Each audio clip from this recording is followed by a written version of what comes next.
Hey guys, what's going on? Thanks for swinging by. I really do appreciate it. Tonight, we've got Jim Fuller on the broadcast. I'm super excited about it. I believe he may be running a little bit late, and I'm sorry for starting a little bit late tonight, but we are trying to work all of that out to make sure that we can get everything squared away. Hopefully, I've got some personnel working on the backside to help us out, and we'll see what we can get going. Working through the phone systems right here. So bear with me, guys. Let's see if we can get this fixed. Need to send a text here real quick.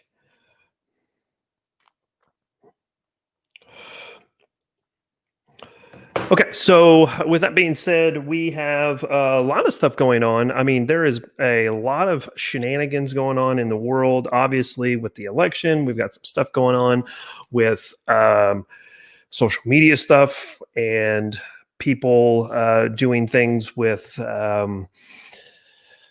Black Rifle Coffee Company, all of that type of stuff. If you guys haven't checked out Johnny B's video from yesterday and today, I'd highly encourage you guys to check that out.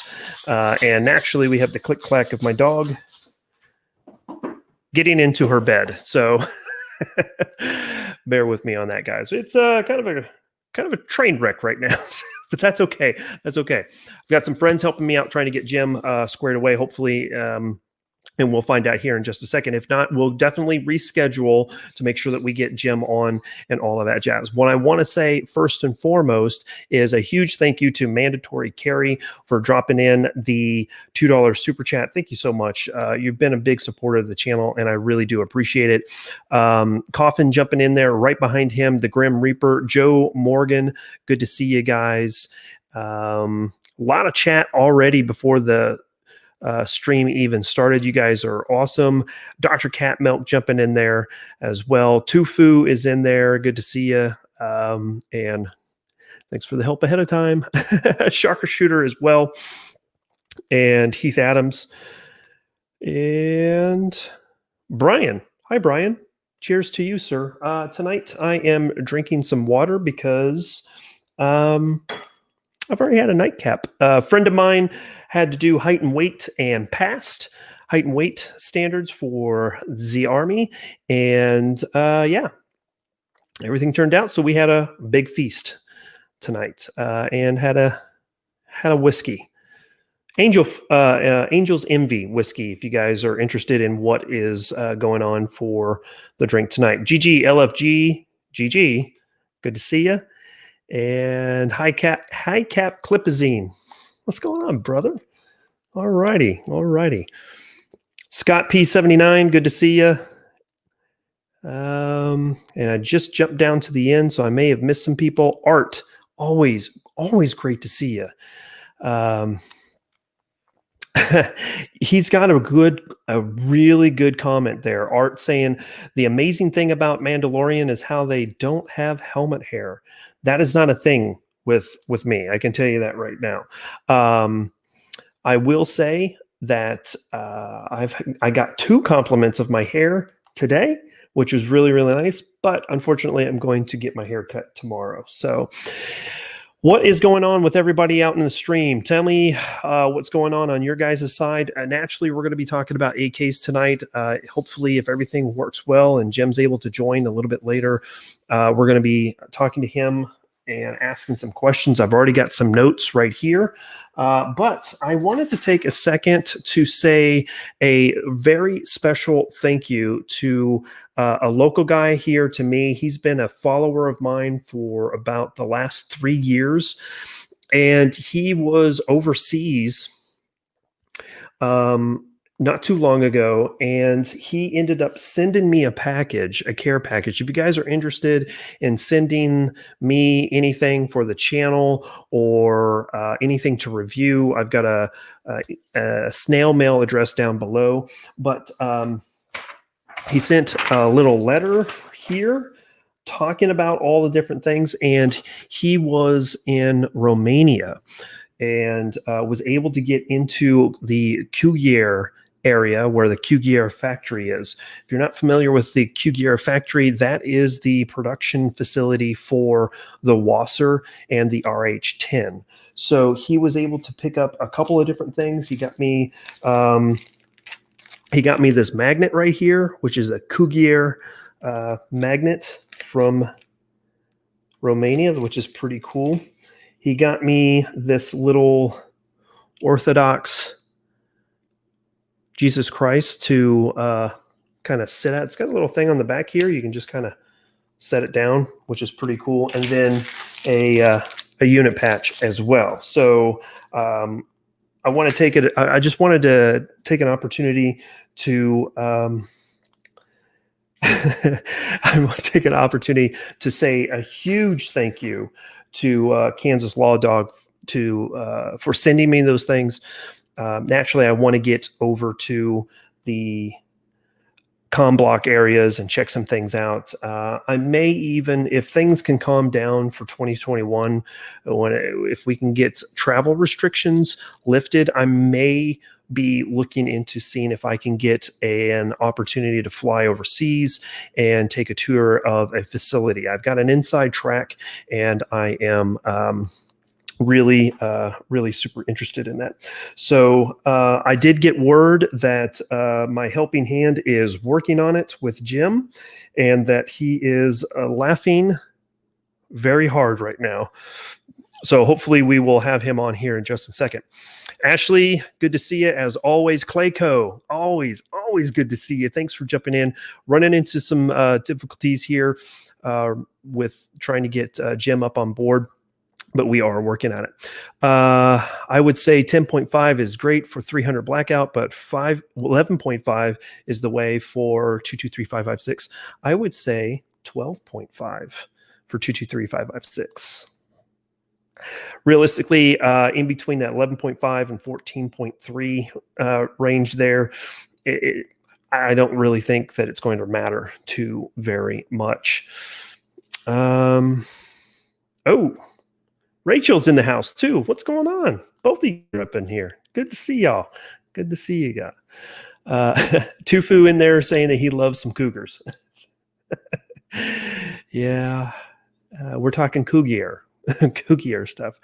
Tactical combat wombat. What's going on? I miss you. We need to schedule some time. I am so sorry that I haven't been able to be online and slaying some stuff on Ghost Recon. Let's see. I prefer 12.5, but 10.5 is magical. Yeah, depends on what you're doing. It's all about what tool do you need. So some of the things that I wanted to talk to Jim about tonight is I wanted to kind of dumb things down a little bit and talk about, what's going on in 2020. There's a lot of new firearm owners out there. I know of one person who is a pretty decent sized YouTuber. Well, he's been on the show. He's from California, and he is a new AK owner. So I wanted to talk about what were some of the things that we need to look at for a new AK owner. So what should we be looking for when we buy an AK? I wanted to talk about some of the necessary modifications that one might want to do to an AK, just kind of get Jim's perspective on that. And then also talk about some ideas on suppressing AKs. If you have any other questions as we get rolling, please drop that into the chat, and we will definitely ask him. Hopefully things are going to work out. So we'll see here in just a second. Alrighty.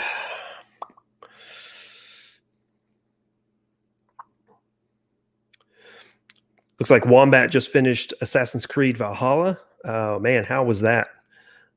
It looked pretty cool.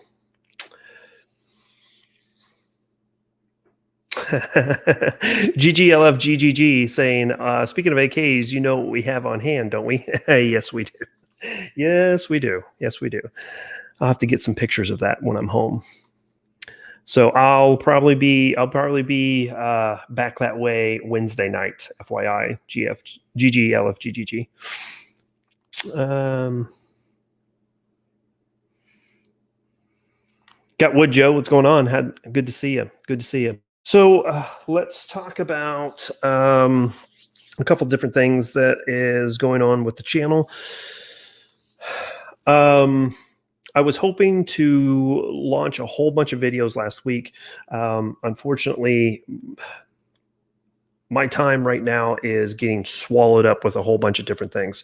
I do have a number of videos that are hopefully going to be out within the next few days. I know I've been saying that for the last few weeks, and I'm sorry, guys. I'm just trying to juggle a whole bunch of different things that are going on, especially you got the holidays right now, too. I've got some traveling that's going to be coming up. But, oh, here we go. Here we go. Here we go, guys. And we are introducing the one, the only Mr. Fuller. How you doing, sir? Good evening, Mark. Sorry, man. No, not a problem. Not a problem. I know that sometimes I'm hearing two different things here. What's up? Do you have? Oh, I know what it is. Hang on a second. I got to turn something off here.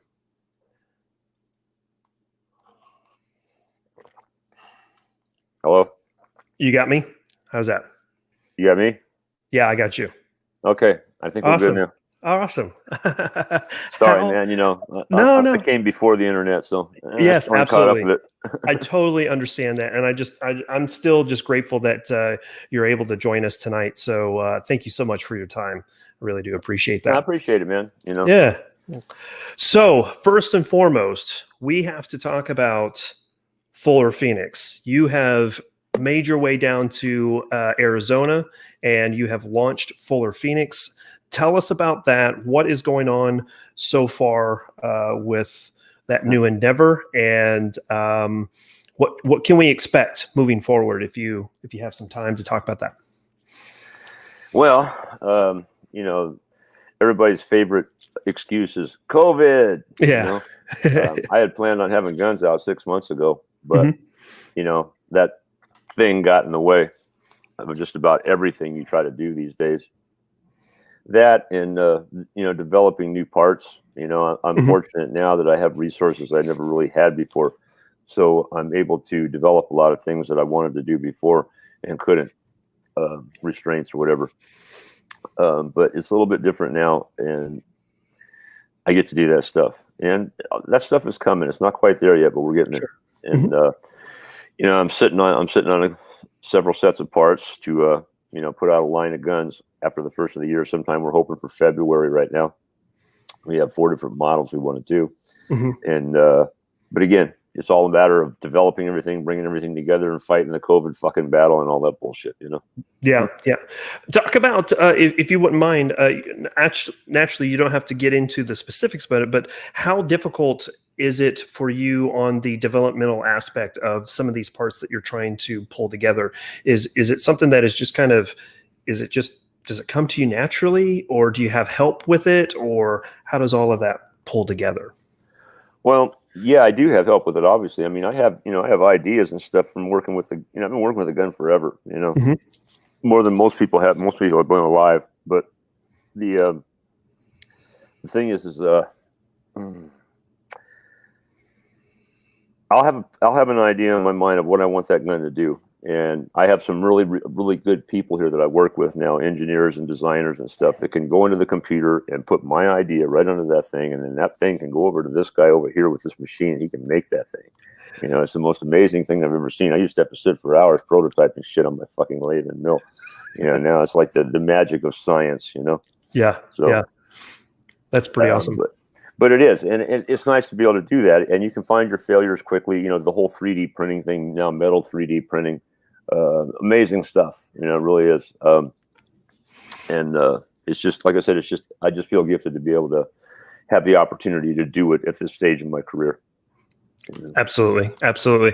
I did want to take a second to reach over to the chat room, because there's a number of different people that are wanting to say hi to you. Naturally, we have our mutual friends, Ashley, Tufu, and Anthony. Guys, thank you so much for the mead. My tribe. Yes, yes, sir. Mead Fuel Rants. If you guys haven't checked them out, please swing on by and say what's the. We also have Clayco and Rachel in there as well, saying hello to you. So all my kids in the industry.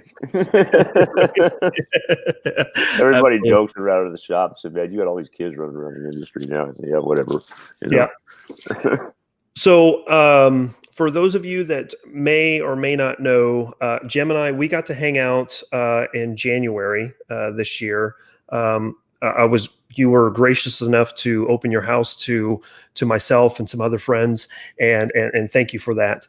And I knew some things were happening then, and then all of a sudden it just seemed like it took off. Is that what you kind of see from your side, that FullerPHX was just kind of, even though we had the COVID situation, it just seemed like it hit the ground and you were running? Well, as fast as we could. Believe me, I wanted to be running a lot more than we are now. But, you know, like I said, you know, the sea monster, you know. Mm-hmm. Absolutely.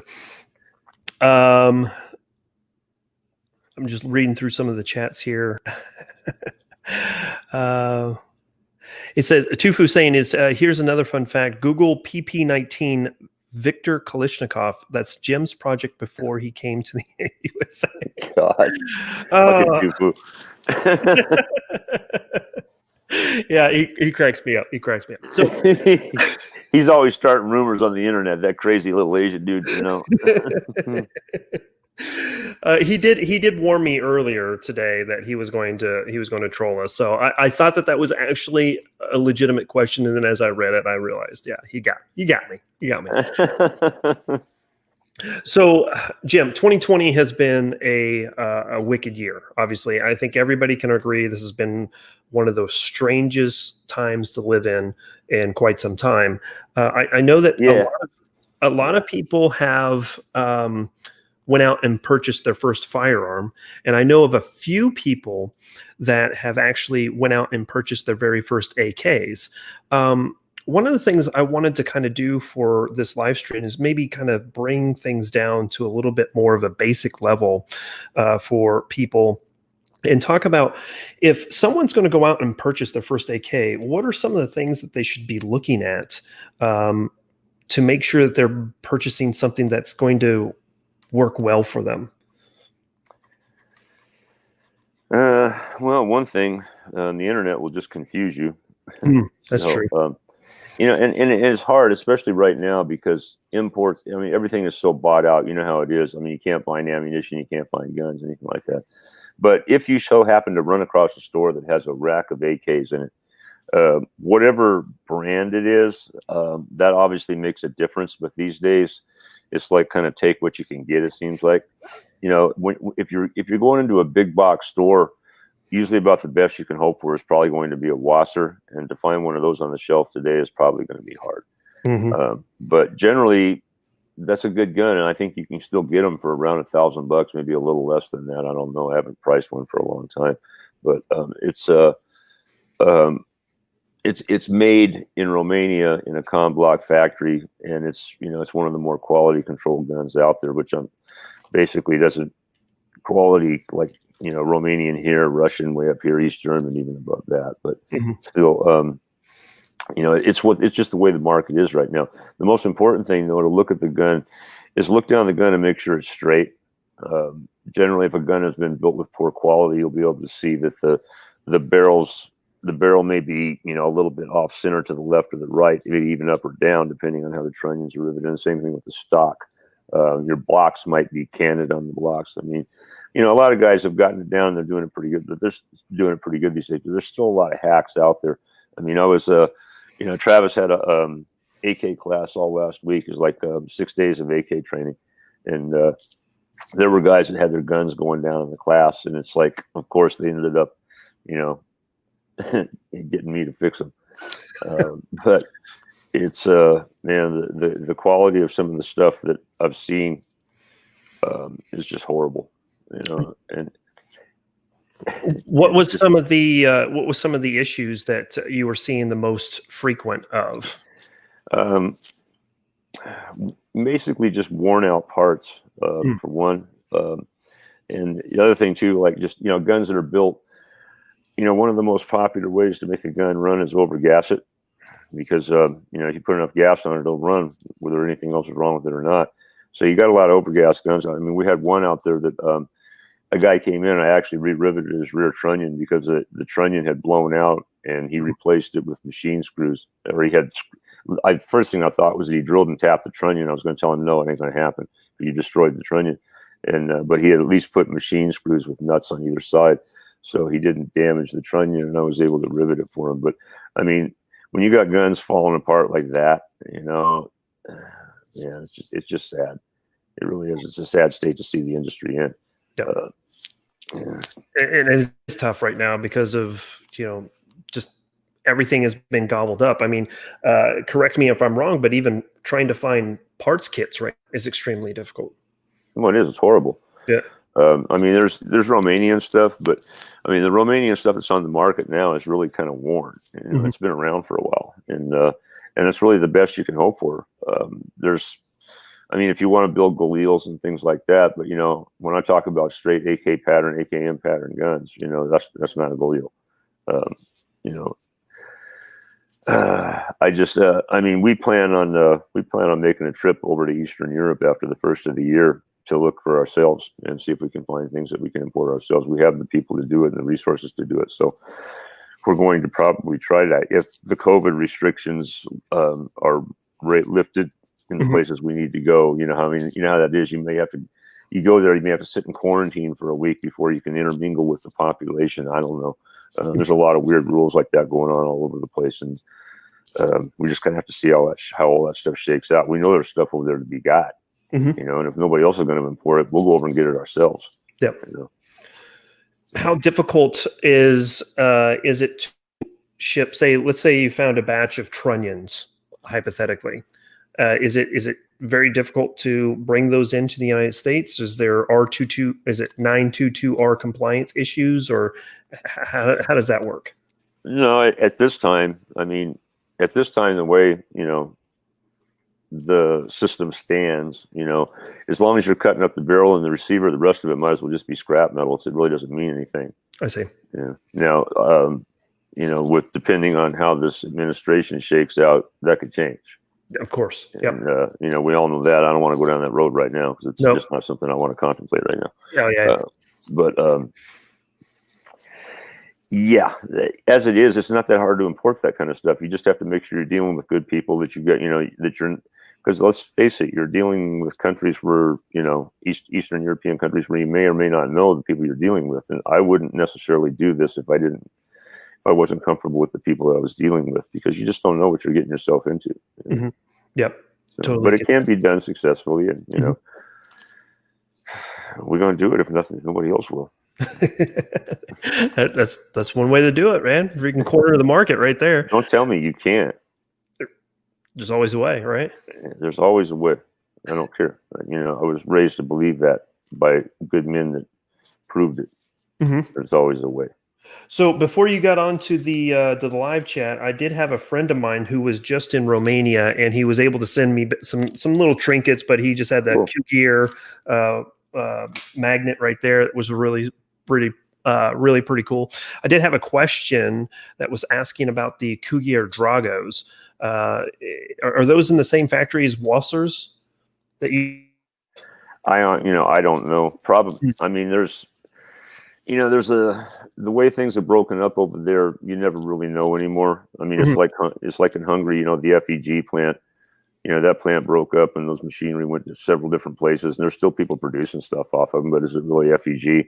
Does it still have the same standards and stuff that stuff was built under years ago? Same thing with radon. Polish radon. That became a name. It's just it's branded stuff now. It's not necessarily what it used to be. Right. One of the other questions that I did see in the chat room, if I can scroll back up to it, obviously we're going to have a lot of questions like this, but I'll try to sift through these as best I can. What do you think about the WBP Fox AKM 47s made in Poland? I've heard that those are pretty well made, but I'm still a newbie at this. I haven't looked at one of the assembled guns. Um, I've looked at some of the parts, and it's a budget line. It's a budget line stuff, from in my opinion. But you got to remember, I'm looking at it from you know my point of view is tier 1 rifles. And that's why I'm not putting out guns right now, because I don't consider there's enough parts around that are good enough for what I'm trying to do. And I'm sitting on a lot of parts right now, but I'm waiting until I have stuff to back that up, because I don't, I could throw out a line of guns right now, and then I wouldn't have any guns to sell after that. So I'm looking for my second batch of parts right now, and so that's just how it is. So when I look at something like that, and I get in trouble for this all the time, and say, "Well, he poo-pooed that, so it's no good." No, that's not the case. It depends on what you're using it for. The bulk of the people that are buying my stuff are buying my stuff for high round counts and extreme usage. If you're just, a casual plinker, and this is just one of 20 guns you own, that you're probably not ever going to put more than 1,000 rounds through it, or even 5,000 rounds through it. I've said this many times, and I try to do this just so I don't get the elitist thing hung on me. If it's all the gun you need, then it's a good gun, right? It's a very good point. Very good point. So then I have to ask the question. I know that it's probably so redundant, but you just kind of softballed it in there, me. AKs, which is going to be the most preferable caliber to shoot from there? And we've got 3 now.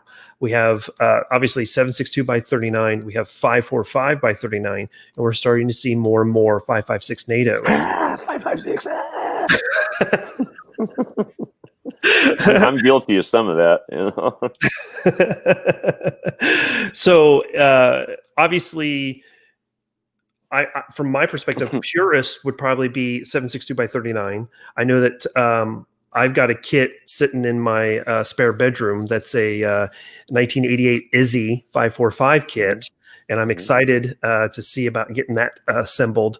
But you also now have a lot of 5.56 AKs being kicked around. Where does Jim stand on the caliber debate?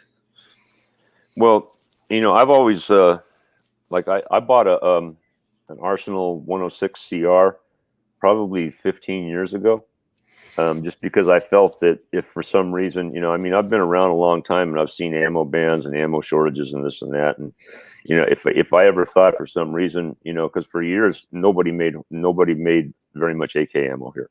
There were a few people that have always made 7.62, but it's always been expensive. So I thought if for some reason the imported ammo ever went away, at least I could still enjoy my platform in a caliber I could buy here.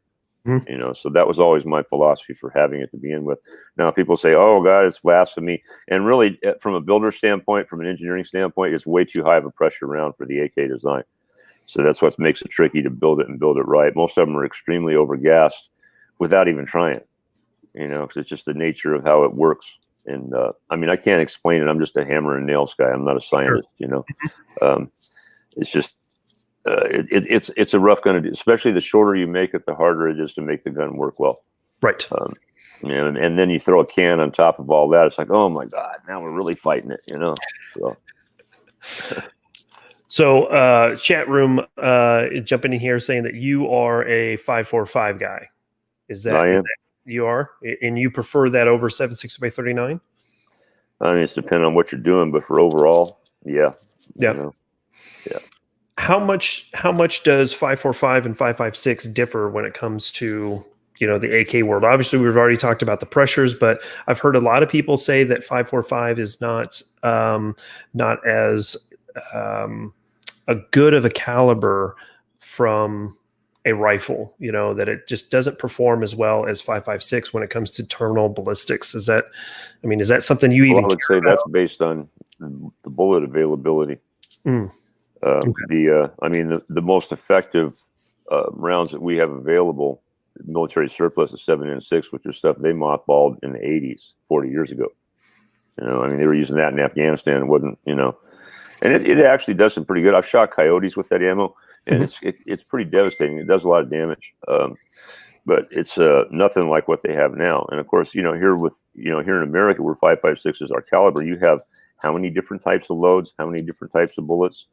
how much science has gone into that round. Of course, you have better ballistics out of that round here, but that doesn't mean you can't get it out of the 5.45 round. It just hasn't been explored as far as the 5.56 has.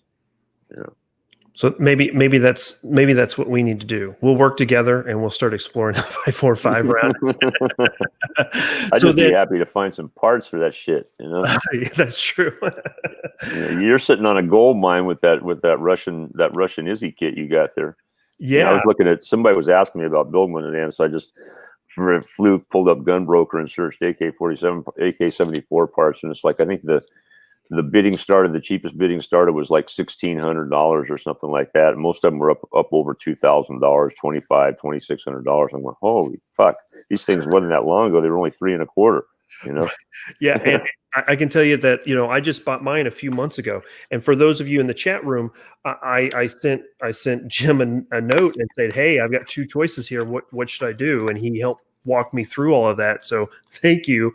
But even when I purchased mine just a few months ago, it was $1,350, I think.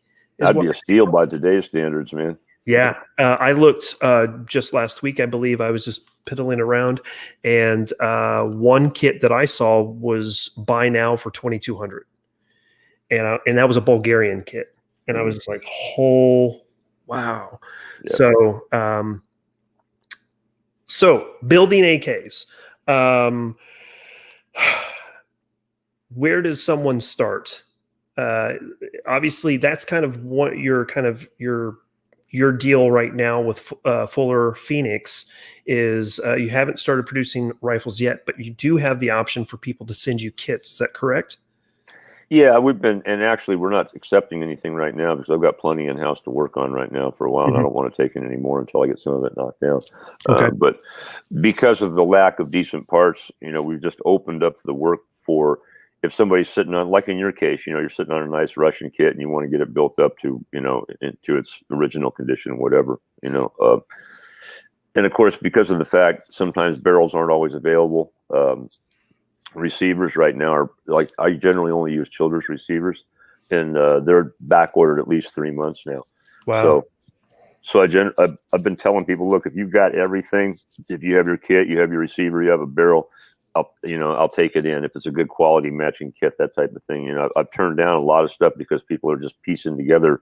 Oh, well, look, I bought this Bulgarian bolt carry over here, and I got a Russian bolt, and I got a Romanian trunnion, and I'm like, no, we're not gonna play that game. You know, it's got to be built out of legitimate parts, not a bunch of pieced together junk like that. You just don't know what you're getting into when you do that. Absolutely. And naturally, I've been really, best way I can say it is blessed to have some really great people helping me out. Bandito Bill, I think. I just met him this past week. He was in Haley's class. Yeah, that was the D5 class. Yeah. He really helped me out and has been working through kind of making sure I understand how to match a Childress receiver with the Izzy kit that I've got. So that's right. The proper features for the gun. Yeah. Yeah, absolutely. Yeah. And so I've been really happy with his help there. Now, I've drugged my feet on it a little bit. So now that there's a 3-month back order, it is what it is, man.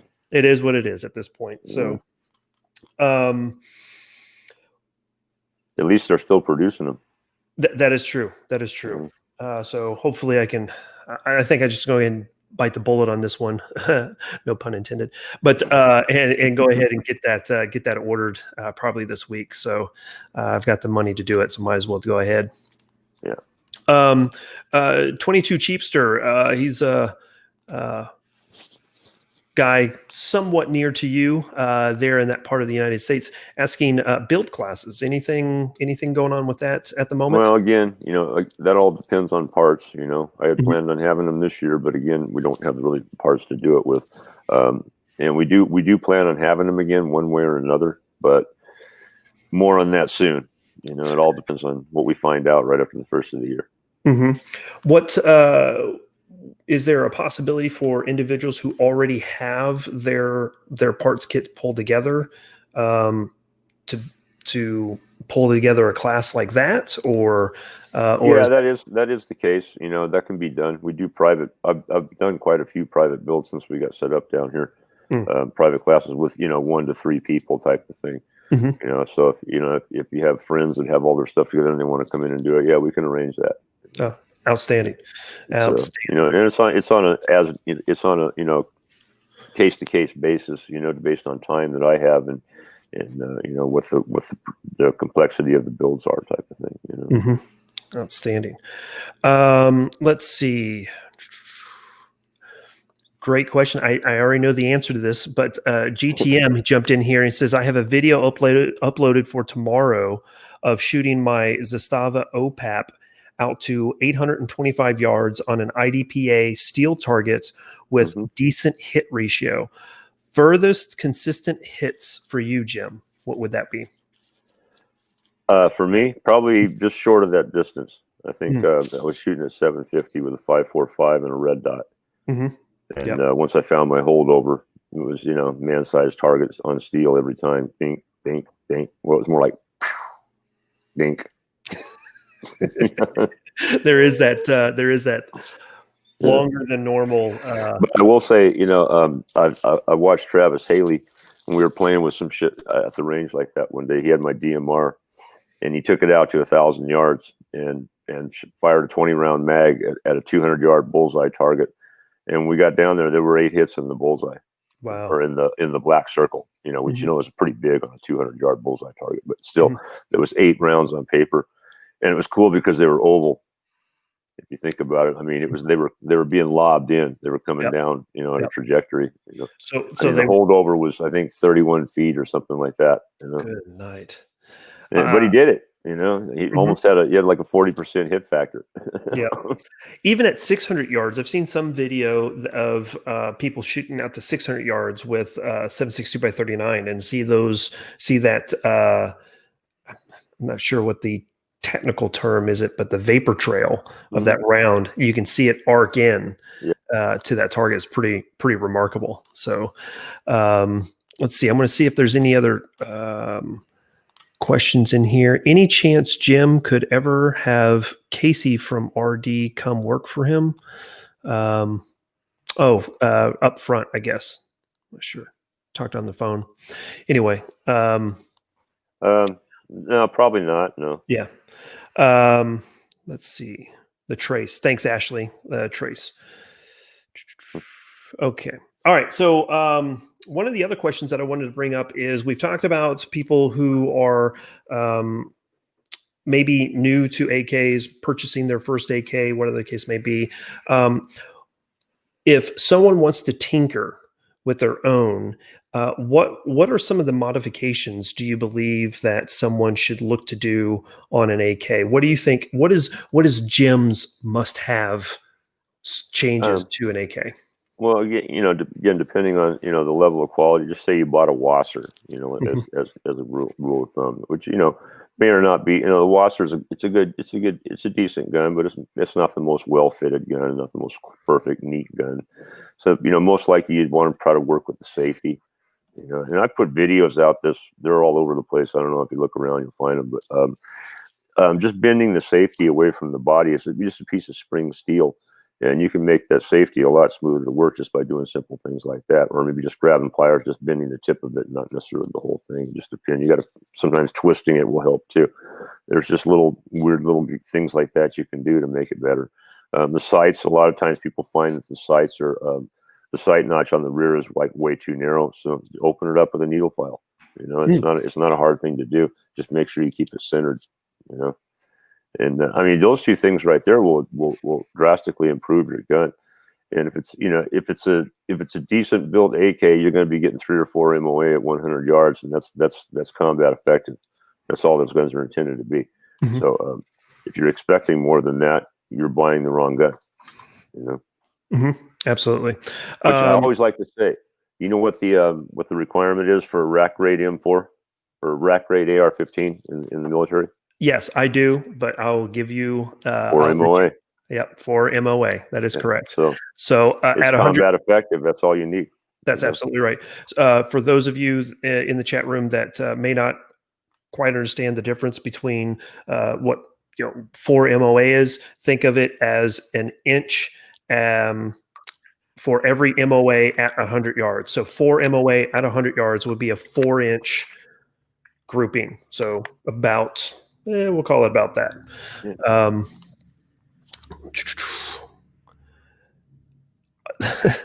Are AK-74 kits a thing of the past? And we've kind of touched on that already.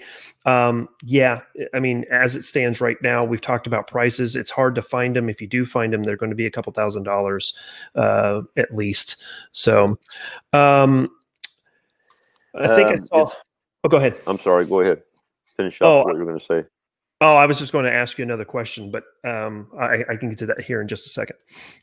Are they a thing of a past? I like to think no, but are they going to be around much longer? Let's hope somebody here develops it. PSA is close. They've had a few stumbles. I think I haven't been really following their new gun, but I'm really interested in that because I don't want to see the caliber die in this, in our culture. And if they can build something that'll work, I'm really proud. I'm really happy for that. Yeah, and that's the key, is finding a company here in the United States that's going to be able to not allow their margins to get in the way with the quality of the of the rifle. And that is what it always comes down to, And that's one thing that I give credit to PSA for, because I know they've invested a lot of money in trying to improve their product, and you've seen it. Most people who look at it honestly and look at their products have seen a drastic improvement in them, and it's root for the home team, man. I mean, KUSA, they're doing a good job with what they're doing. I get so frustrated when I see these people wanting to bet, oh, American AK suck. Well, there's a lot. I understand that argument, but you know what? If you want to keep enjoying an AK, you better get used to it. Yeah. That don't mean it won't always be. Trust these people. You put some work into them, spend some money with them, you might be surprised what you might get. Absolutely. So just the old school industrial mindset to me, man. That's all I look at it. It really is. It really is. And there's actually another question that came in through the chat room. And I think you have a pretty decent story about your first experience with AKs, many moons ago. But the question was, why is it so difficult to find AKs in a gun store? Why can't I only find them online? Is there a reason why you don't see them in gun stores? And my perspective is there's a stigma with AKs in America. And it kind of drives me back to the story that I remember you telling with walking into a gun store with an AK and saying that you need help fixing that. If you want to enlighten us about that.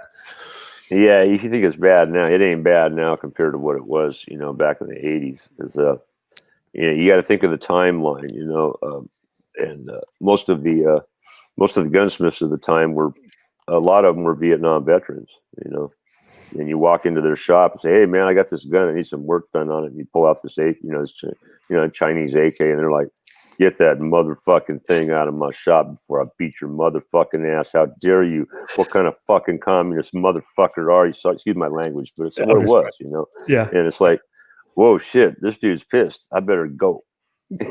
So it kind of drives you to start working on them yourself. So that's really, kind of how the evolution goes. But yeah, the attitude back then was way worse than it is now. So, I mean, the AK is far more accepted now than it was then.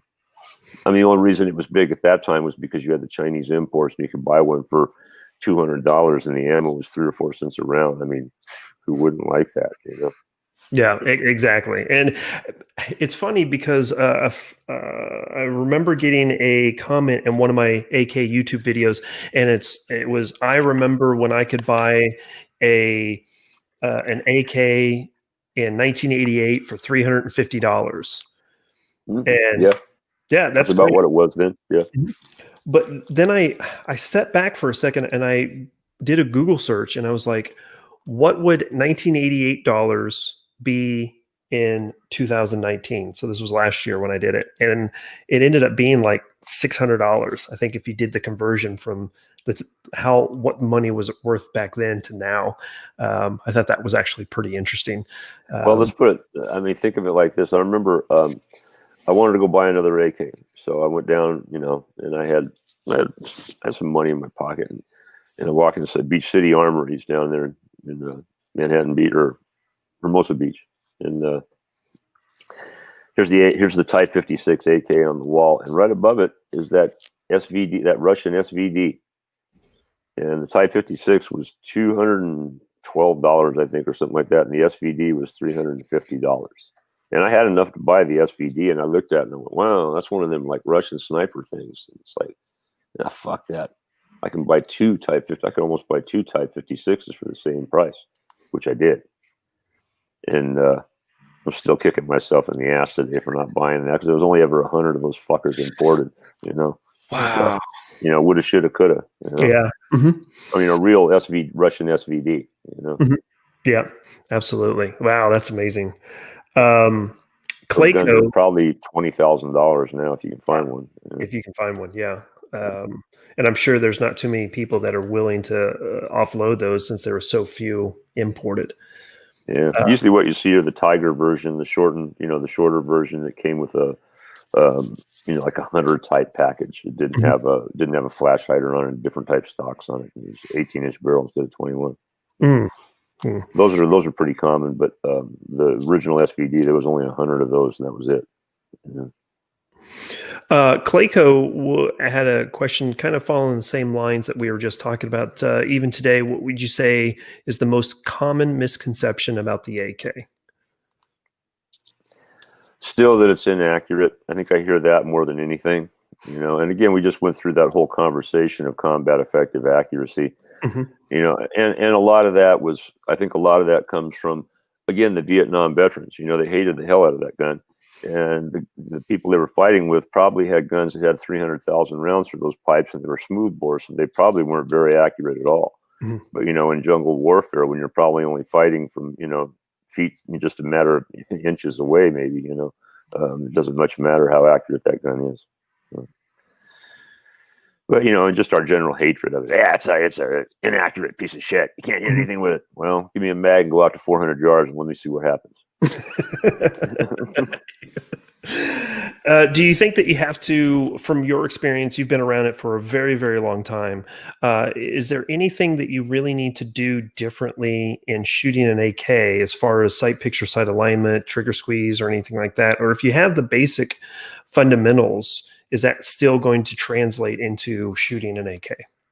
Really just knowing the body mechanics of the gun, and what, depending on what you're trying to do. If you're trying to be really accurate and you're going to get down in the prone position, it kind of depends. Like a triangle stock, I hate trying to use a triangle stock in the prone position. It's very hard to get a good lock in your shoulder on it.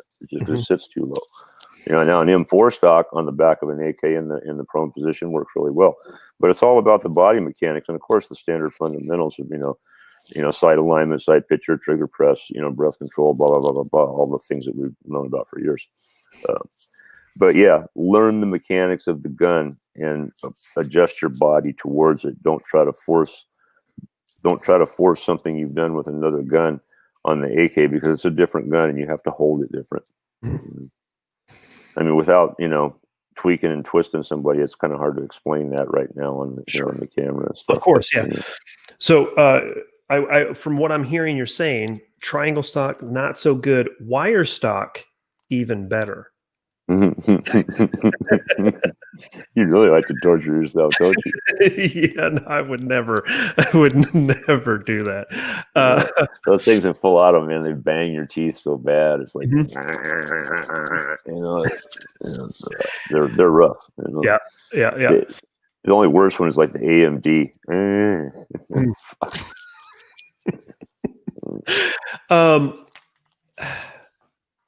One of the other questions that I had for you, we've talked about it previously a little bit, but I had someone recently talk to me about my experience with AKs, my understanding, and they talked about the front sight post on a RH10. So something very similar to a Wasserton is just kind of the upgraded version for those of you not Yeah, doesn't familiar. that gun have like a combination front sight gas block on it? Correct. And then Yeah. their rear sight is wind adjustable, like the RPK, I believe. Okay. Um, Yeah. so the front sight was adjusted really far to the left. Is that an issue with AKs? If the front sight is pushed over really far to one direction, left or right, is that an issue with the rifle not being lined up correctly? From your experience, what do you think? There's several different things that can cause that, but when you have an adjustable rear sight, there should be no reason for that front sight to be off on one side or the other, even if it's wrong, even if it's candid. Because adjustable rear sight, you should be able to compensate for that. But let's just say you have a fixed rear sight. You have a rear sight tower here, and then you have a front sight out here. If they're if they're not perfectly parallel with each other, you're going to have problems there. And then I put together a Romanian underfolder the other day. I was building for a guy, and I took it out to the range and shot it, and it was shooting at 25 yards. It was shooting 12 inches to the left, and with the sight post pushed all the way to the left. And I'm going, holy fuck. So I get back, and I thought the barrel was bent maybe or something. I pull the barrel, I spin it on the lathe, and now the barrel's perfectly fine. I inspect a little bit further. The trunnion, the hole in the trunnion where the barrel presses into, is actually drilled about 6 degrees off center line of the trunnion. So there's a lot of weird little things like that will make a gun like that. And if it's like, if you build a gun like that, what they would do in the factory is I've seen the barrels bent in the opposite direction. I've seen the sights canted over as far as they can. In the case of this gun, it was so far off 6 degrees to the left that trying to cant the sight over it would be visually horrible, and I wouldn't do that anyhow. The thing is just get a new trunnion and fix the gun right, but yeah, that is an issue, It's just got to be straight or it ain't gonna work. Mm-hmm. One of the next things I wanted to talk to you about is suppressing AKs. As a overview, just kind of very simplistic look at this, is suppressing an AK any different than any other rifle, like an AR or anything like that? Is there other considerations you need to take into mind? And it's all based on the same principle. In some ways it's easier, in some ways it's harder. There's a lot of places where the sound leaks out of the gun, and figuring out how to deal with that without interfering with the cycle of operation of the gun is the challenge. I've worked with that stuff quite a bit. Billy Cho and I put a lot of time into that back years ago. And when we were working with Silencer Co., it was a really good opportunity because we were working with some scientific folks that were pretty knowledgeable in this stuff. And we learned an awful lot about that stuff back then. And back then, there was no adjustable systems, no adjustable pistons, no adjustable gas blocks. We were just making the guns work with springs and expansion chambers, different tricks that you can do to manipulate gas to make it work in your favor instead of against you. And nowadays, people are just put a set screw in a gas port and go, yeah, look at this, I tuned it. Yeah. So would if someone does end up suppressing an AK, is the barrel's bore concentracy, if I could say the word, the straightness of the barrel, is that a major concern for when the concentracy? What you got to think of is the bore. Is the bore concentric to the threads? Mm-hmm. In other words, like your threads are here, if your bore is off over here, that's not concentric. I'm trying to make it concentric on my, it's pretty hard to do, but you follow me. It's got to be Correct. Your bore's got to be in the center of the threads, or else you're going to have problems with bullet strikes. And that's kind of expensive and not fun. So yeah, it is important. And a lot of the one thing, like Dead Air came out with the Wolverine. That was one of the big selling points of the Wolverine. It was designed to work on any AK, no matter how non-concentric the barrel was. Now, it wasn't as quiet as a lot of other cans, but it would work on just about some of the worst AKs. For the guy that didn't want to buy a new gun or put a new barrel in his gun, at least you could buy this gun or this suppressor and run a can on your gun. And that was kind of the big deal with that thing. So, but if you're going to run a tighter, more slimmed down can, you need to have the threads checked and the device properly installed and Loctite, so nothing will change on it when you're running it, or you'll have a very horrible surprise. And that was going to lead me right into my next question. For suppressing AKs, are you always going to have a muzzle device, or is there direct thread?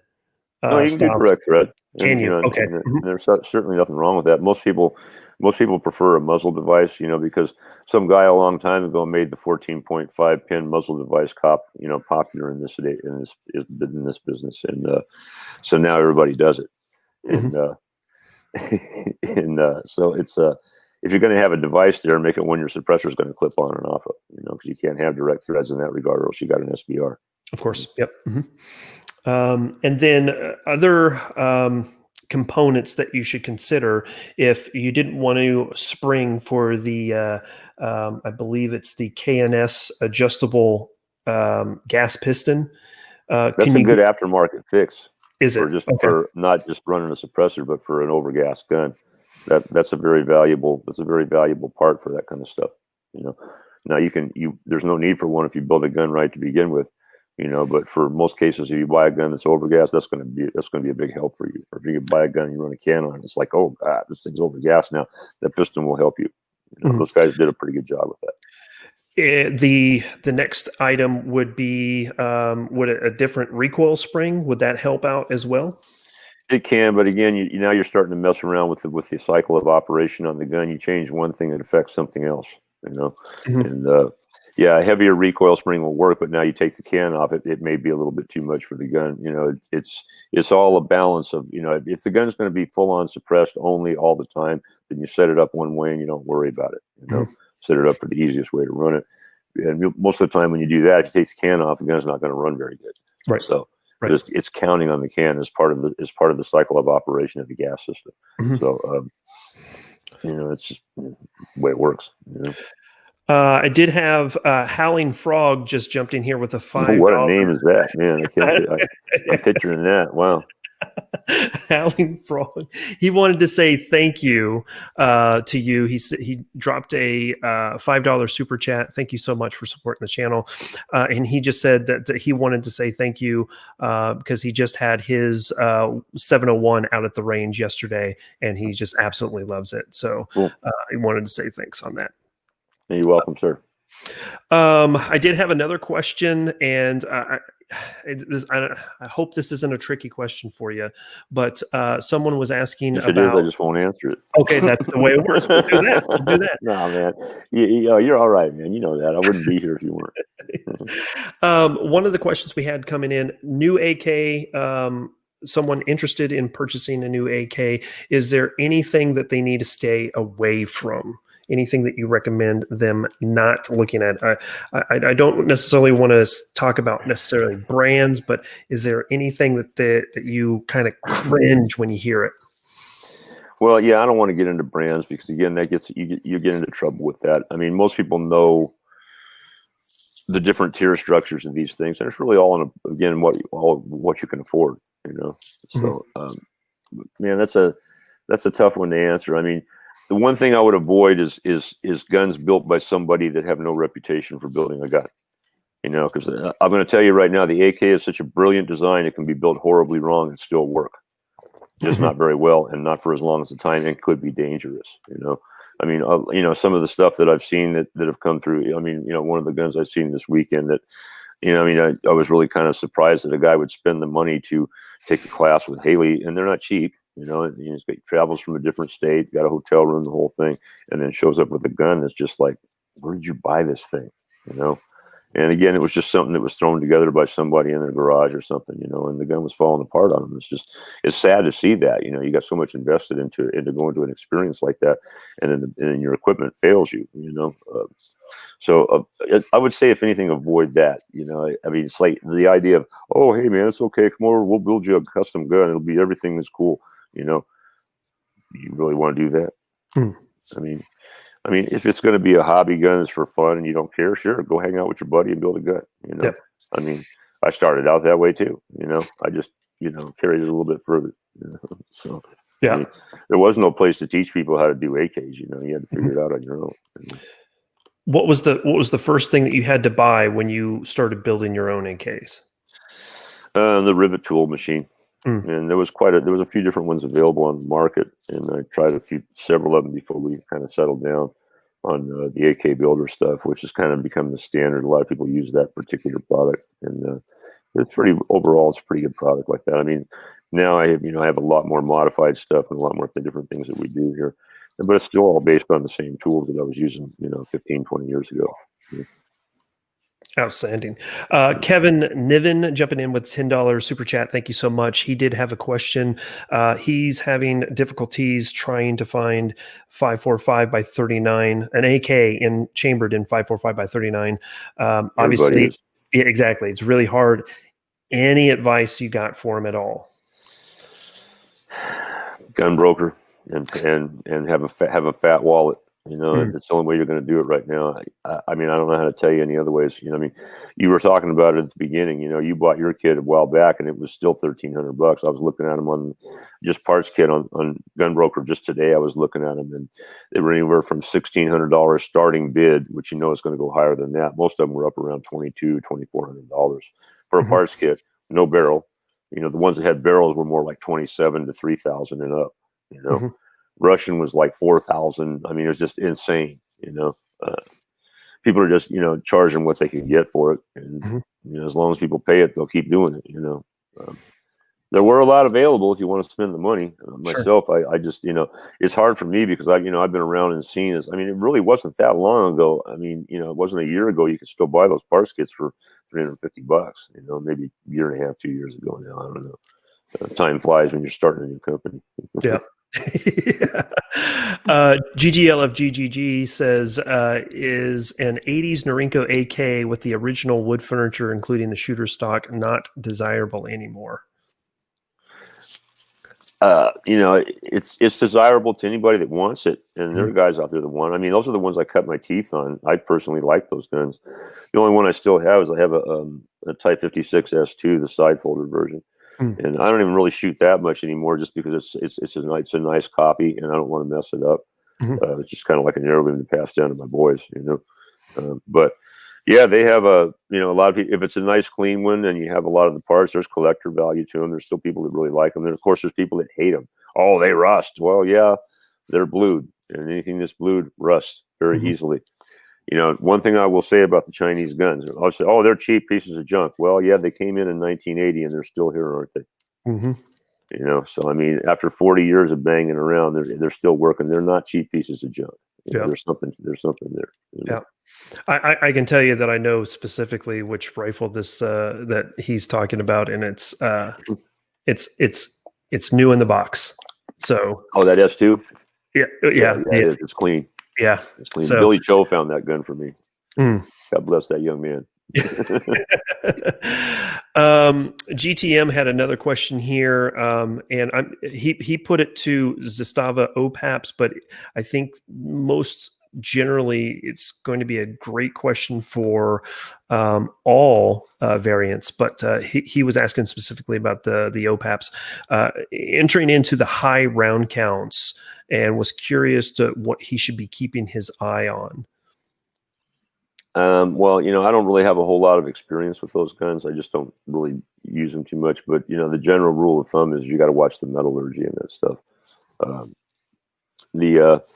I've seen issues with the bolt carriers being a little bit brittle in some cases, but particularly the receivers in some models, and I don't know which because I don't follow it that close. I try not to get involved in the internet ragging. Oh, this model is always bad, and this model's not, and this model's good. I don't, most of that's speculation anyhow. But I have heard enough of the problems with the receiver stretching. I've personally seen them myself, where the axis pinholes start getting egged out, and the magwells are moving. The magazines are moving back and forth because the magwell is stretched. There, I've seen a lot of stuff like that, so I know it does exist.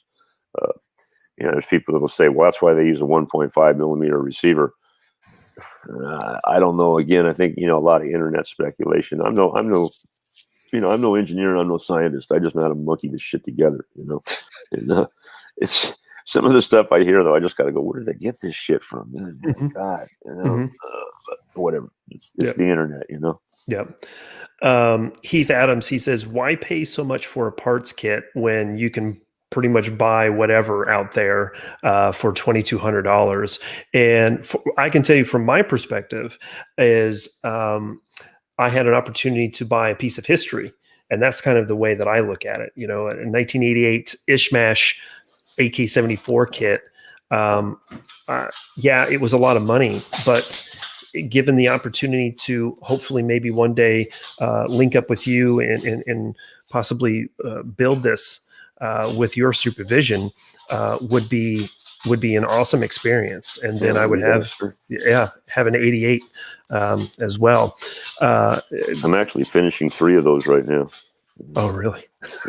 Yeah, they're beautiful guns. Yeah. Now, if we could just find, because I built them, I just, you know, I really like that particular model. You know, there's 1 Tula and 2 Izzies. You know. Now, one of the things that I had a question, and this is just my personal question regarding that kit, is it came with the Plum furniture, so fixed stock, and obviously the standard Plum hand guards and pistol grip. But I was able to find a 5.5 millimeter trunnion, rear trunnion with a triangle folder. Cool. Is that going to be to spec? To say, I mean, is that well, something? I think most people would say that it would be it would be a 4.5 folder, not a 5.5, but that's a real nitpicky guy. You know, I mean, if you're looking for somebody that's going to say, well, if it's period correct, it would actually be this, this, and this, and this, and yeah, that's true. But will it still work with a 5.5? Most definitely. And it would only be the most nitpicky guy that would say something. It's like I would just tell him to fuck off myself.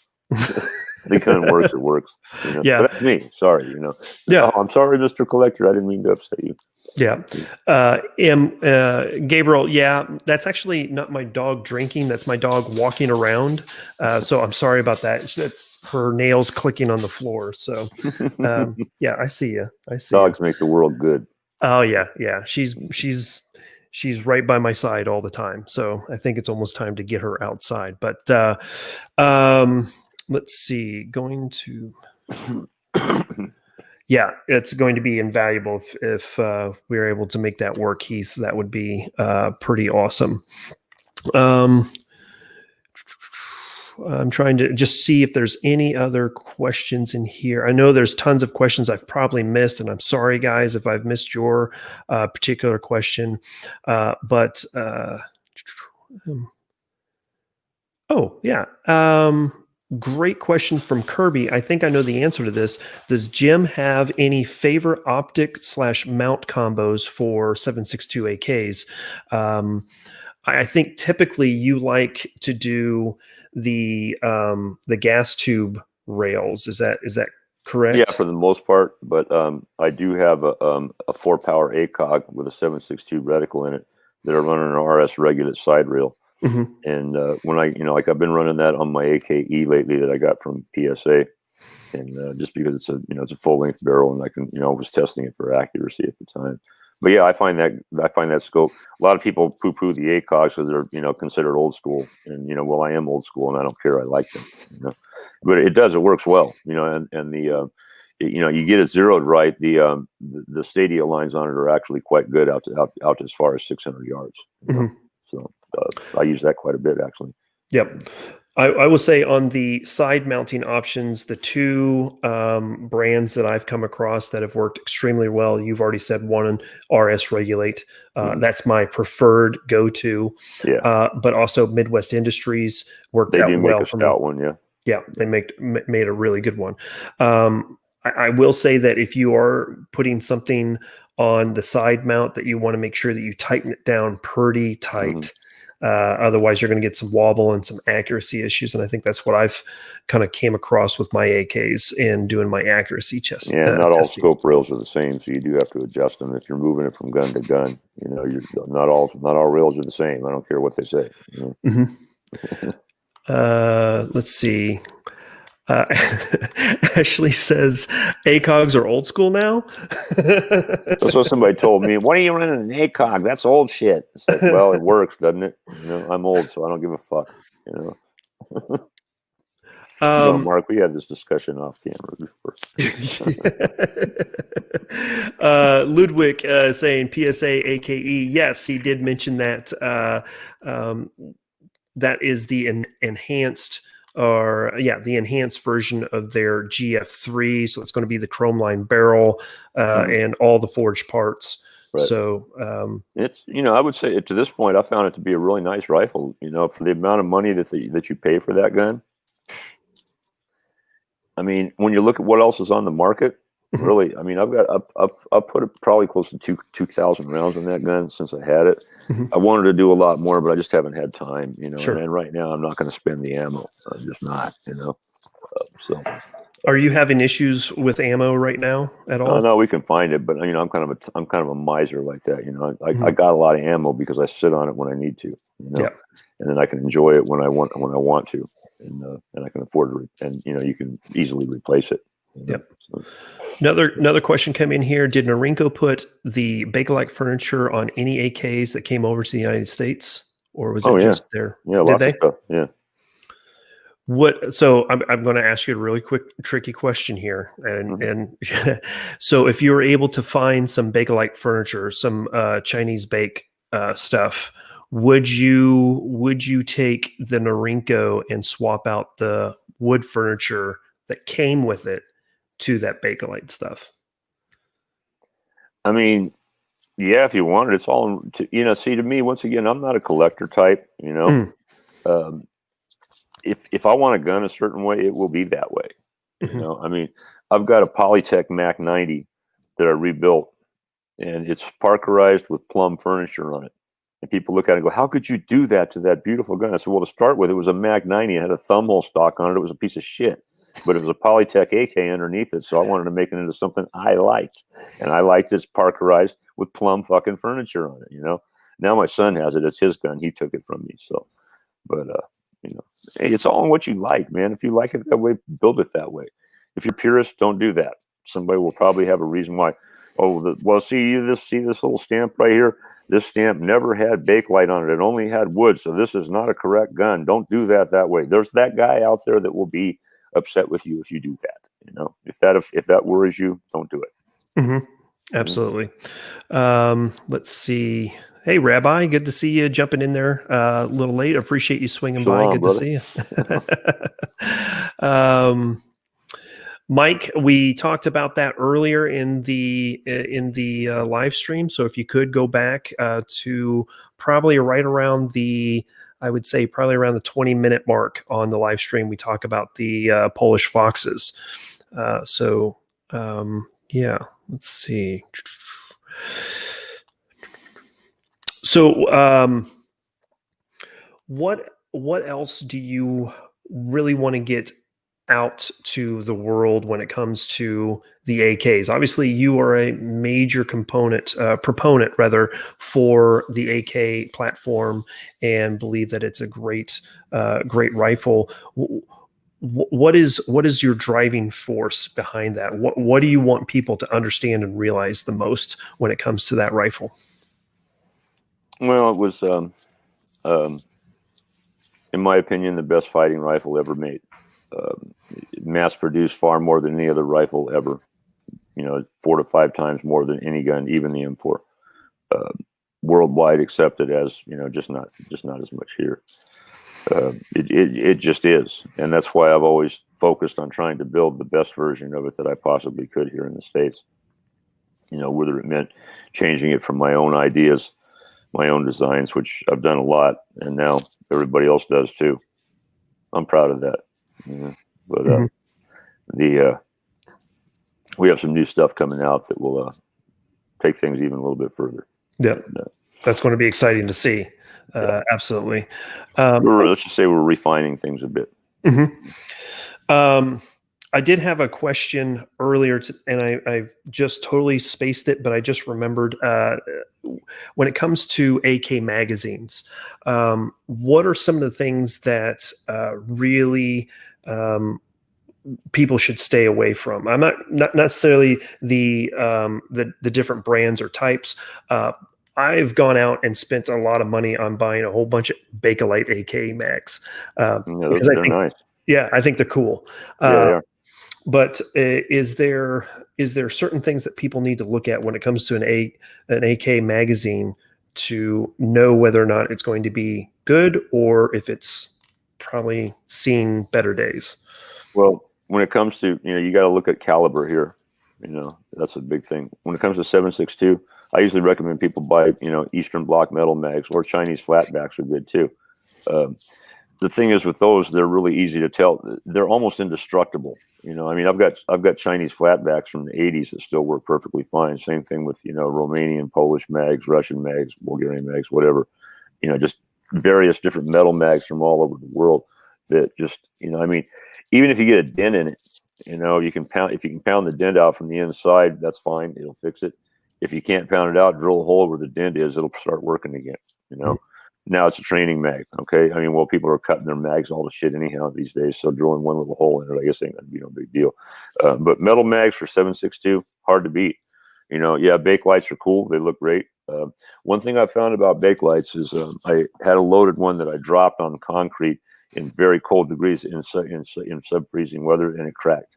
Because it's, bake light's a little bit brittle, and I don't know if that was a fluke. It was just an old mag or what. But it's like, oh wow, check that out, it cracked all the way, But again, it was freezing weather, and it was a loaded mag dropped on concrete, whatever. So duct tape fixed that, right? Yeah, it would still work, of course. But now, you talk about 5.45s, the plum mags or the True Blacks, they're bake lights again. Those things are just flawless. I've got one that probably came from Chechnya. It's got some writing on it that has something to do with Chechnya, and I don't remember what it said, but somebody translated it for me. Interesting. But that thing has been through hell, and it's still sticking a gun any day and it'll work. Yeah. So. Your next, he just dropped $20 into the super chat. Thank you so very much. He says America needs a Fuller built 9x39 side folder. Oh God, no. No. Mark Krebs is doing a good job of the 9x39. He's doing a really good job on that, and I think there's a few other people doing it. Troy Sellers, I think, was building them too. I'm just sticking with 7.62 for right now. Obviously, would branch into 5.45 if I could find a supply of decent parts. But 9x39, probably not going to see it from me. I'm only going to do this for a few more years. Remember, I'll be 65 here pretty soon. So I'd like to spend another 4 or 5 years doing this stuff. But by then, there's going to be someday where I fuck this shit. And who knows anymore? And after 2020, fuck, who knows? It's a wild ass ride now. Let's see. VS, he was asking if you had learned anything from your trip to Russia. Oh fuck, tons. Amazing. Was there one nugget that just really stuck with you that you wanted to share? Yeah, unity. They are the most unified group of people I have met. They love their history. They love their country. Now, I don't necessarily say that they love their politics, but they love their country. They are proud of their history. The downtown Moscow, in this big square down there, they got a 40-foot tall bronze statue of Mikhail Kalashnikov. Where's our statue of John Browning? Very true. Very true. Yeah. Or Samuel Colt, Same, I mean, and they truly honor, people like that, not necessarily military heroes, but industrial heroes as well. It's just it was something that was really, really evident to me, because growing up in the 60s, America was a lot like that. But over the years, I've seen it change. And, you do notice that when you personally lived it, for all you young folks out there who think that didn't exist before the internet. It's true.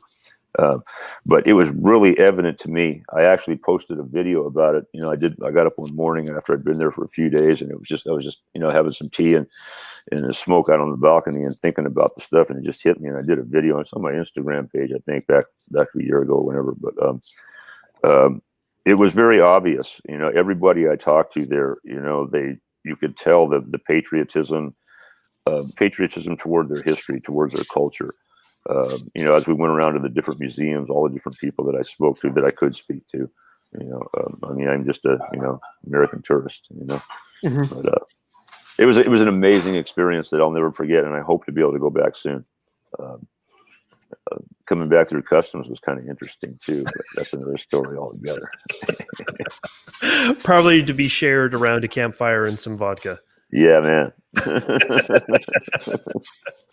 GGL of GGG says 65. Why, he's just a kid. Don't give up. No, I got some time left, man. I'm too ornery to fucking set it down now. You know. So VS, who just asked the question about Russia, he says, please tell Jim that he is well known and respected in Russia. So I was honored when I went there. Really, I will tell you, I had no idea what to expect. You know, I'd hardly ever been out of the country anyhow, and then all of a sudden here I go, boom, over to Russia. You know, wow, these guys used to be our enemy, and I'm going there. You know, but you know, I mean, I've known a lot of Russian people for a long time, and you know, I've tried to pride myself on being a little bit more open-minded person than a lot of people are. I'm not just the crazy right-wing wacko everybody says you are if you own a gun. You know? I'm really more of a JFK Democrat. People get freaked out when I say that. A lot of people don't even know who JFK is. But anyhow, I think I was rambling there. What was the question? I'm sorry. Oh, I was just saying that VS was saying that you were well respected and well known in Russia. So yeah, I couldn't have asked for better treatment. You know, I'm telling you, I had so much fun there. And you know, the shooting event I went to, other than the language, it wasn't no different than the shooting events I go to here. You know, everybody's running the same type of gear, everybody's doing the same type of stuff, everybody's, you know, pumped up, having a good time, doing, you know, learning stuff, doing things. It just, you know, it was just a tremendous event. And, you know, then of course to be featured in that documentary about Mikhail Kalashnikov, I had no idea. You know, Dima had all this stuff set up because it was the 100th anniversary of Mikhail Kalashnikov, but at the same time when they were doing their first Red October over there. And unfortunately, I didn't get to go this year. I would have liked to have, but I will again next year. I'm quite sure. You know, provided we still have something next year. Who knows? 2021 better be better than 2020. Yeah. Absolutely. Well, if you ever need someone as a bodyguard for you, not that you would need it over there, but I will definitely volunteer my services to you, sir. Well, you know, it was fun. I appreciate that, but it was funny because somebody said, you know, you had a good time over there because you were running around with a bunch of Spetsnaz guys. Nobody's going to fuck with you, you know? And I'm going, well, hey, I don't know. Maybe I was just in a bubble, but I thoroughly enjoyed myself, and the people I met were just fantastic. I couldn't ask for better treatment and better camaraderie, you know? Even one dude, I got to tell you this, it was really good. We were having after the first night, they had this big barbecue thing going on, big celebration. Everybody's drinking and having a blast. It's fun. And this one guy walks up, and he was a Spetsnaz medic. And he walks up to me, he says, you know, I don't trust Americans. And I said, you know, today, I don't trust a lot of them either. Me and that dude sat there and drank for like 2 hours. Neither one of us could speak. I couldn't speak Russian. He couldn't speak English, but we communicated and had a blast. You know, every once in a while, somebody would sit down and help us talk. You know, and it was fun, man. It was an amazing moment that I will treasure to my grave. You know. Yeah, that's really, really interesting. Haven't had a relationship with any Russians, but when I was in Afghanistan, I did get to work with the Estonians very closely, and got to know a couple of them very well, and still talk to them on occasion, not as often as I would like to, but on occasion, I really do enjoy my time in talking with them. The weapon collection. Thanks for joining, and enjoy the hour and 26 minutes that we've been on so far. So last question I'm going to throw out here, and we'll let you get on to your evening. I'm sure you've got other things that you need to do, but there's a lot of different variants to the AKs that are out there. One of the recurring themes that I've come across with a lot of my friends who have shot not only ARs but AKs, and someone that brought it up in the chat room. But what is your perspective about the classic Galils? How do those fare up against an AK, a 5.45 AK, ARs? Is that a niche? Is that a very small niche for certain? It's a niche. Yeah, niche is a good way to put it. Thank you for that. Yeah, I was looking for a word. Thank you for that. Uh, I will be honest. I'm not a big fan of the Galil. Okay. I think it's a heavy 5.56 rifle that didn't quite make the design they were trying to do. You know, I mean, my original prototypes for the 700 and 500 series guns were based on the idea of the Galil with the combination front sight gas block, but for the purpose was to be able to shift the center of gravity, and they screwed up the center of gravity one by having a milled receiver. There is, the center of gravity is just all over the place because it's just so heavy, and I could look at it and I'm going, that's almost there, but it's. I mean, and they're cool rifles, no doubt. God bless the Jewish AK. I call it that lovingly. But it's I've got a 55 Izzy Foul. That's a major piece of beautiful work. Another story altogether. You could do a whole show on that one. But we'll definitely have you back on. But no, I mean, of course they've made it in a whole lot of different calibers and configurations and stuff like that. And it's a basic AK platform, but it's a milled receiver, and it's just kind of a really weird little niche variant, like you said. Nothing. I personally don't own one. I may, build one of these days. But I don't really have a whole lot of time for that. I'm kind of over the variant things. I've sold off a lot of guns these days because I don't. I've had so many guns over the years that I probably haven't shot for 20 years. When I moved from Vegas here to Phoenix. I offloaded a lot of stuff because I started looking around going, fuck, I haven't had that thing out since I've been here, since I left California, and I was in Vegas for 22 years, so I started thinking, man, I don't need this stuff. So I sold off, a lot of stuff before I moved down here, just because it's just like, why? I don't need it anymore, Yeah. And anybody who's starting to get into my age, you understand exactly what I'm talking about. We spend our lives collecting things that we know we just got to hang on to. We got to have it. Then one day you just go, what the fuck do I still have this for? I never used it and I don't need it. Boom, out of here. Yeah.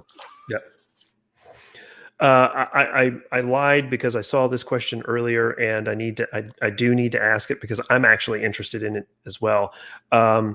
Ammunition types for AK, is Tula ammo good ammo? I know that a lot of people kind of poo-poo on it a little bit because They say any ammo is good ammo.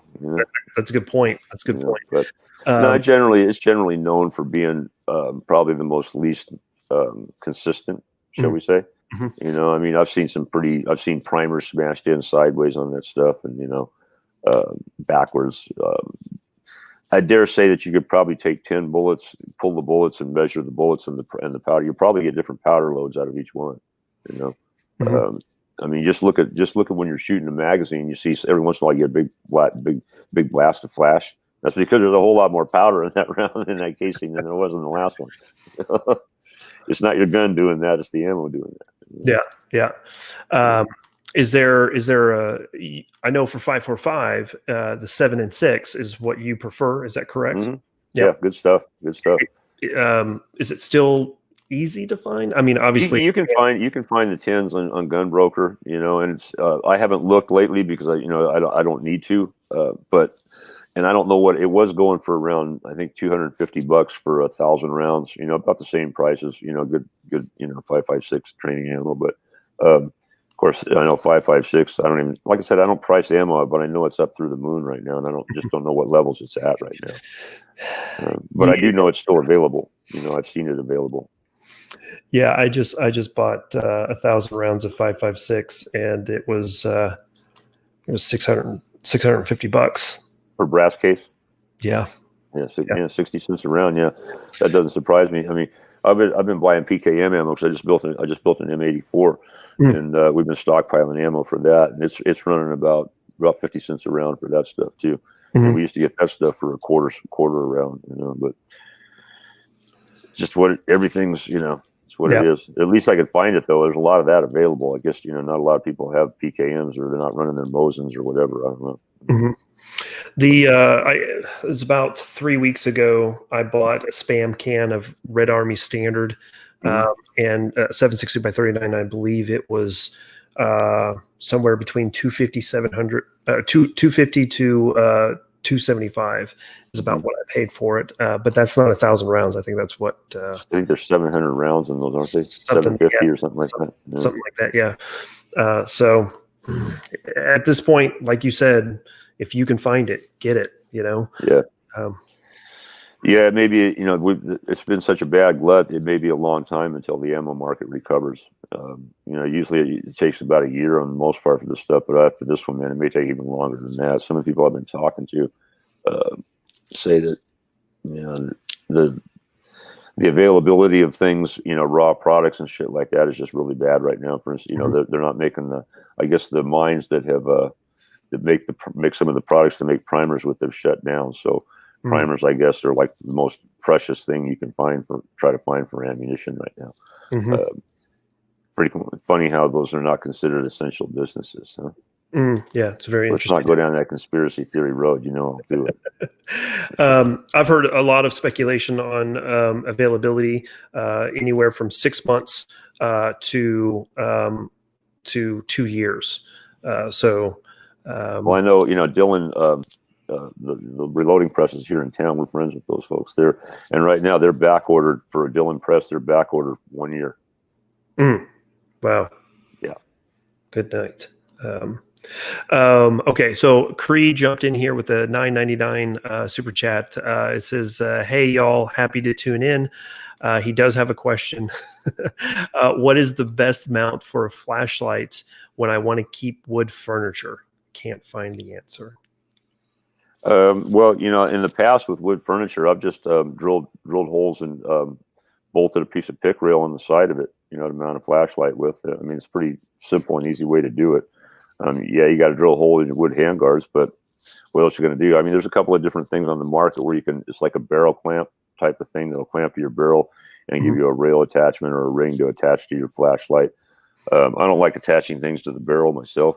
The Ultimac does attach to the barrel, but it's a different type of thing. When you hang something out there on the front, it's a little bit, it interferes with things a little bit. But like I said, just drilling a couple of holes and bolting, a couple of 832 screws, something like that, bolt it right through your heat shield. It'll hold up just fine. If you're not doing a scope with it, if you're just doing a flashlight, that works just fine. Do you know of any type of bracket that would fit through the vent holes that maybe could attach some way that way? I seem to remember seeing something. There may be something like that, but I mean, I couldn't really quote a manufacturer or anything like that right now. I may have seen something like that somewhere, but most stuff like that I don't pay a whole lot of attention to because I'm kind of fixed on a certain thing that I do, and that's about it. Yeah. I try to stay on much of this stuff as I can, but I have a certain niche I need to stay in these days too. So with that being said, Jay, I hate to cut this off, but I do want to be respectful of Jim's time and make sure that I appreciate you, man. It's a lot of fun. That. Oh yeah. I know that sometimes a little bit of this gets a little tedious for you because everybody's just, we got Jim. We need to ask all these questions, and dude, I've done so much of this stuff. It's like. It's like there's an old, I think it was W.C. Fields or one of those old vaudeville things or something like that back in years even before me, said that, when you worry is when people aren't interested anymore. That is a very good point. That is a good point. Right now, we've got 172 people in the chat, and I appreciate each and every single one of you guys. Thank you so much. Yeah, thanks for showing up. But we enjoy. I mean, it's just a couple of guys talking about guns. You all do it all the time. Yeah. Yeah. We just have more familiar faces. That's all. Yeah, absolutely. So we're just having fun, man. That's all it is. Colton says that Jim is the AK GOAT, greatest of all time. So I mean, he's tops in my book. So, Jim, thank you again so much for taking the time. Thank you, Mark. Always enjoy your show. Always enjoy visiting with you, man. Thank you so much. So we know SHOT Show this year. Maybe we'll hook up some other way somehow. Yeah. Well, I have an idea, but come out and do a private build class. We'll get that 88 Izzy built up there. That's exactly what I was going to say. Yeah, funny how that works. Actually, I just did that with Michael Bain from Shooting Gallery. Oh yeah. He came out last. I forget what it was, just before the Haley classes, like 9 days ago. And we did a private build class for him, and he filmed it for his TV show. Now the whole class won't be on because it's only 22 minutes in his show. Sure. So the whole process is not going to be on there, but it should be a pretty fun show. We had a lot of fun, and he's a cool guy. He really is a cool dude. He's been around the industry forever. I mean, he knows so many people. People say, God, Jim's been around forever. He knows so many people. No, Michael Bain knows, been around forever. He knows so many people, you know. Yeah. It was really cool. He's a neat, like I said, he's a really neat guy. His camera crew was amazing too. Mhm. You know, I've worked with a lot of these camera crews over the years. Let's say we're not necessarily gun-friendly folks, you know. Yeah. But his crew, man, these guys were the shit. Yeah. You all know who you are if you're watching this. You know? Well, I will say that tomorrow I will definitely get on getting the Childers receiver set up and everything. Once I have that in hand, I'll reach out to you. And all right, man. We'll make time for it somewhere there, Mark. You know that. Absolutely, that would be awesome. I know that since SHOT Show isn't happening, I'll have time and money to put towards that. Anyway, Jim, thank you again so much. And to the chat room and everybody watching, thank you so much for taking the time to spend it with us. I really do appreciate it. And we will catch you guys next week. See you then. Take care. As always, keep calm and carry. We'll see you guys later. Bye, y'all.